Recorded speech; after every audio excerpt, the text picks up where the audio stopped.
តែនៅទៅជាងរបស់អ៊ំវិញរើបានត្រីឡើងរ៉ាន់ណាត្រី3ត្រី3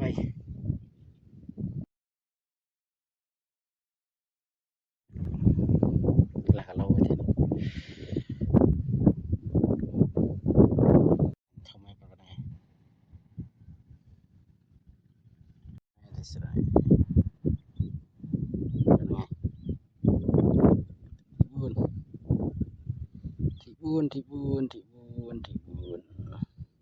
មកព្រឹកឡើងមិញឡូជាងយ៉ាបានត្រូវមួយអូមានត្រឹសពីរទៅ2នេះម៉ាន7 3 7ក្បាលមានទូចមានធំ7ក្បាលហើយណាហ្នឹងឯងពី7ទៀតម៉ោងប្រហែលរកត្រីអត់ខាំលបូតមួយមកលេងខាំ